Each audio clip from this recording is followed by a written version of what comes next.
आज सुबह जैसे ही आंख खुली तो फेसबुक पर एक नोटिफिकेशन दिखा।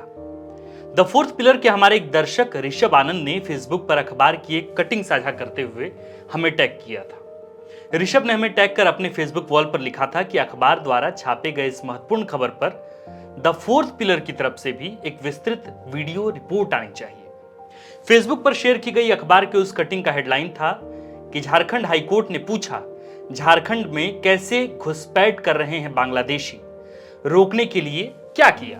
हमने सोचा कि जब हमारे दर्शक ने खबर के लिए हमें आदेश किया है तो यह खबर हमें जरूर करनी चाहिए। खबर क्या है? खबर यह है कि झारखंड के कुछ जिलों में पिछले कई सालों से बांग्लादेशी लगातार घुसपैठ कर रहे हैं, जिसकी वजह से झारखंड के कुछ जिलों में बांग्लादेशी मुसलमानों की जनसंख्या में भारी इजाफा हुआ है। इन जिलों की डेमोग्राफिक भी पूरी तरह से बदल गई है। इसके साथ ही बांग्लादेशी मुसलमान झारखंड की आदिवासी महिलाओं को सुनियोजित तरीके से बहला फुसलाकर लव जिहाद के तहत उनसे विवाह करते हैं। फिर गरीब आदिवासियों की जमीन बांग्लादेशी मुसलमानों द्वारा कब्जाए जाते हैं और अंततः बांग्लादेशी मुसलमान voter ID card, ration card और आधार कार्ड में गलत तरीके से अपना नाम जुड़वाकर झारखंड के रहवासी बन जाते हैं। यह है खबर जिसे लेकर कल झारखंड हाईकोर्ट में सुनवाई भी चली। असल में आज के सभी अखबारों में इस खबर को प्रमुखता से जगह दी गई थी।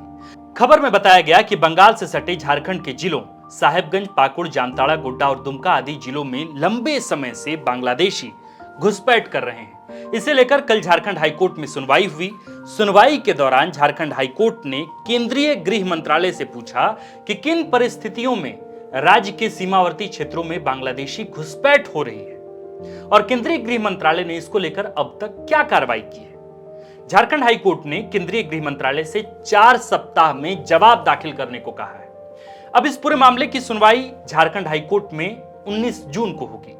बहरहाल झारखंड के इन जिलों में जो डेमोग्राफी बदली है, यानी जनसंख्या में जो परिवर्तन हुआ है, वो राज्य के लिए तो चिंताजनक है ही, साथ ही आदिवासियों के लिए भी चिंता का विषय बन गया है।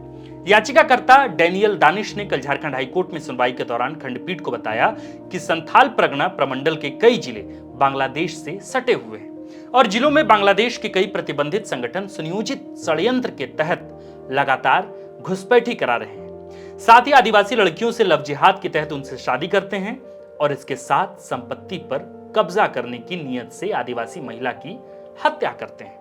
प्रार्थी ने कोर्ट को बताया कि पहले हिंदू बहुल रहे इलाकों में बेतरतीब ढंग से अवैध घुसपैठ की वजह से अब बांग्लादेशी मुस्लिमों की संख्या बढ़ गई है।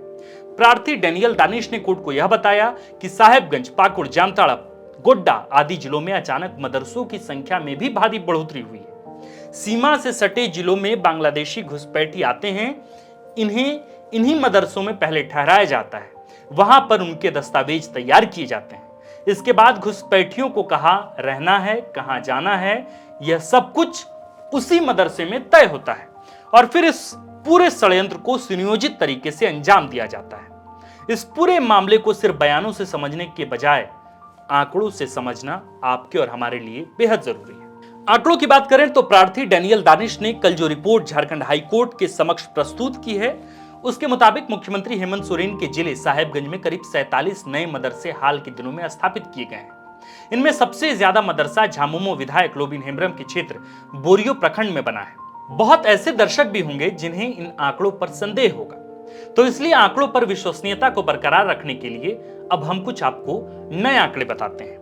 बंगाल से सटे मुख्यमंत्री हेमंत सोरेन का जिला साहेबगंज के राजमहल, उधवा और बरहड़वा में बांग्लादेशी मुसलमानों की आबादी अप्रत्याशित तरीके से बढ़ी है। अखबार दैनिक जागरण में आज के अंक में डॉक्टर प्रणेश की छपी रिपोर्ट के मुताबिक साहेबगंज जिले में कुल 9 प्रखंड हैं, जिनमें 3 प्रखंडों की आबादी शेष 6 प्रखंडों से महज थोड़ी ही कम है। साहेबगंज जिले के ये तीनों प्रखंड राजमहल, उधवा और बरहड़वा मुस्लिम बहुल है और इन तीनों प्रखंडों में बांग्लादेशी मुसलमानों की आबादी दिनों दिन बढ़ती जा रही है, जबकि बचे 6 प्रखंड आदिवासी बहुल हैं, जहां जनसंख्या वृद्धि दर काफी कम है। अब भी अगर आपको आंकड़ों पर कोई संदेह है तो अब आपको राजमहल के 2 बूथों में लगातार बढ़ रहे बांग्लादेशी घुसपैठ की असली कहानी समझाते हैं।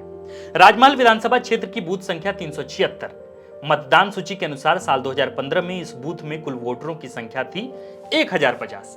इनमें 990 हिंदू वोटर थे, जबकि मात्र 60 मुस्लिम वोटर थे।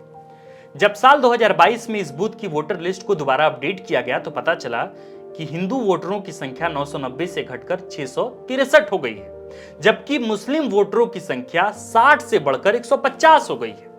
इतना ही नहीं, कमोबेश यही हाल राजमहल क्षेत्र के बूथ नंबर 288 का भी है। साल 2015 में राजमहल के बूथ नंबर 288 के वोटर लिस्ट में कुल वोटरों की संख्या 617 थी, जिसमें 137 हिंदू वोटर थे जबकि 480 मुस्लिम वोटर थे। साल 2022 में जब राजमहल के बूथ नंबर 288 के वोटर लिस्ट को दोबारा अपडेट किया गया तो पता चला कि कुल वोटरों की संख्या 617 से बढ़कर 803 हो गई है। इनमें अचरज की बात तो यह है कि राजमहल के बूथ नंबर 288 में हिंदू वोटरों की संख्या 137 से बढ़कर मात्र 148 ही हुई है, जबकि मुस्लिम वोटरों की संख्या 480 से बढ़कर 655 तक पहुंच गई है। जानकार बताते हैं कि बीते 50 वर्षों में झारखंड के इन इलाकों में आदिवासी बहुतायत में थे, लेकिन अब इन इलाकों में आदिवासियों की आबादी लगातार घटती जा रही है, जबकि मुसलमानों की आबादी में दोगुनी वृद्धि हुई है। अब आंकड़ों से समझिए कि साल दर साल झारखंड के सीमावर्ती इलाकों में बांग्लादेशी मुसलमानों की आबादी कितनी और कब कब बढ़ी। 1901 में झारखंड के राजमहल अनुमंडल क्षेत्र में 50.12% आबादी हिंदुओं की थी, 34.03% आबादी आदिवासियों की थी। 1901 में राजमहल अनुमंडल क्षेत्र में ही मुसलमानों की आबादी मात्र 9.38% थी। साल 2011 में जब फिर से जनगणना हुई तो पता चला इसी राजमहल अनुमंडल क्षेत्र में मुसलमानों की आबादी 9.38% से बढ़कर 34.61% तक पहुंच गई है। यानी सिर्फ राजमहल अनुमंडल में मुसलमानों की संख्या में 25.23% की भारी वृद्धि है। खैर, अब आप कहेंगे कि इन आंकड़ों में कौन सी बड़ी बात है, लोग जहां रहेंगे वहीं जनसंख्या तो बढ़ेगी ही। पर यहां बात किसी हिंदू या मुसलमान की जनसंख्या वृद्धि की नहीं हो रही। अखबार दैनिक जागरण में डॉक्टर प्रणेश की छपी रिपोर्ट के हवाले से जो आंकड़े हमने आपको साझा किए हैं उसे आप तक पहुंचाने का उद्देश्य बस इतना आपको याद दिलाना भर है कि हाल में गढ़वा में कैसे मुस्लिम समुदाय से आने वाले 75% स्टूडेंट के आधार पर सरकारी स्कूलों में गाई जाने वाली प्रार्थना दया कर दान विद्या का ही बंद करा दी गई। स्कूल में हाथ जोड़कर प्रार्थना करने की रिवायत तक को खत्म कर दिया गया। स्थानीय मुस्लिम लोगों का तर्क सामने आया कि स्कूल में मुस्लिम छात्रों की संख्या अधिक है, इसलिए प्रार्थना सभा मुस्लिमों के अनुसार ही होनी चाहिए।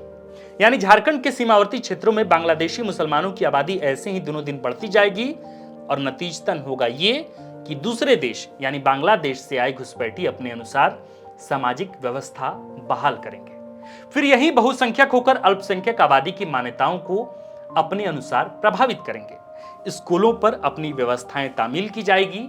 यही घुसपैठिए अपने ही बीच के किसी नेता को चुनाव में प्रबल दावेदार बनाएंगे और चूंकि बहुसंख्यक होते हुए अपने उम्मीदवार को चुनाव जिताकर अपनी राजनीतिक वर्चस्वता भी कायम कर लेंगे। बात जब आंकड़ों की हो ही रही है तो जाते जाते एक और जरूरी आंकड़ा बताए जाते हैं। बांग्लादेश की स्थापना के वक्त झारखंड के साहेबगंज में बड़ी संख्या में हिंदू शरणार्थी पहुंचे थे। सरकार ने उन्हें राजमहल के क्षेत्र में बसाया भी था। फिर धीरे धीरे बांग्लादेशी मुसलमान भी साहेबगंज जिले में बड़ी संख्या में अवैध तरीके से घुसपैठ करने लगे। बांग्लादेशी मुसलमानों की लगातार बढ़ती आबादी ने साहेबगंज सहित पूरे संथाल क्षेत्र की डेमोग्राफी ही बदल दी। बात दिल्ली तक पहुंची तो केंद्रीय गृह मंत्रालय के निर्देश पर सन 1994 में साहेबगंज जिले के 17,000 वैसे लोगों का नाम वोटर लिस्ट से काट दिया गया जो बांग्लादेश से झारखंड पहुंचकर अवैध तरीके से सरकारी कागजातों में खुद का नाम चढ़वाकर वर्षों से इस राज्य के रहवासी हो चुके थे। अब इसे सरकार की नाकामी ही कहिए कि 17,000 बांग्लादेशी घुसपैठियों को केंद्रीय गृह मंत्रालय द्वारा चिन्हित किए जाने के बावजूद उन्हें वापस बांग्लादेश नहीं भेजा गया। आज वे सभी बांग्लादेशी घुसपैठी पिछले 29 साल से झारखंड के साहेबगंज में रच बस गए हैं। उन्हें दोबारा वे सभी मान्यताएं मिली है जो आज भी संथाल में लगातार अवैध तरीके से पहुंच रहे बांग्लादेशी मुस्लिम घुसपैठियों को अवैध तरीके से मान्यताएं मिलती है। बाकी मुख्यमंत्री हेमंत सोरेन ने बीते 4 वर्षों के अपने कार्यकाल में अब तक बांग्लादेशी घुसपैठियों के झारखंड न पहुंच पाने का रास्ता साफ नहीं किया है। न ही उन बांग्लादेशी घुसपैठियों को चिन्हित करने की भी मुख्यमंत्री हेमंत सोरेन ने कोशिश भी की है। मुख्यमंत्री हेमंत सोरेन के ही स्वजातीय आदिवासी समुदाय की जमीन तेजी से हड़पने के लिए लगातार आदिवासी महिलाओं को वे बांग्लादेशी घुसपैठी निशाना बना रहे हैं पर सरकार इसके बावजूद खामोश है। अब झारखंड का क्या होगा? झारखंड की डेमोग्राफी में जो बदलाव हुए हैं इस पर सरकार की क्या कोई रिपोर्ट आएगी? क्या कोई नई कमेटी बनेगी? कुछ नहीं मालूम। बस कल सुनवाई हुई है, सुनवाई के बाद केंद्रीय गृह मंत्रालय से रिपोर्ट तलब की गई है। अब देखना यह होगा कि आगे इस पूरे मामले पर कौन सी नई रिपोर्ट या कौन सी नई कमेटी गठित होती है। बाकी आप देख रहे थे द फोर्थ पिलर, मैं था आपके साथ आकाश आनंद। बहुत शुक्रिया। अगर आप चाहते हैं कि हमारे वीडियोस का नोटिफिकेशन आपको बिना देरी के मिलता रहे तो आप इस चैनल को फॉलो और सब्सक्राइब जरूर कर लें। बाकी आप हमारे काम को लेकर कोई सुझाव हमें देना चाहते हो तो कमेंट बॉक्स में आप सादर आमंत्रित हैं। इसके अलावा हमारे वीडियोस आपको अलग अलग ठिकानों जैसे फेसबुक, इंस्टाग्राम, ट्विटर पर भी देखने को मिलेंगे, जिसके लिंक डिस्क्रिप्शन में डाल दिए गए हैं। शुक्रिया।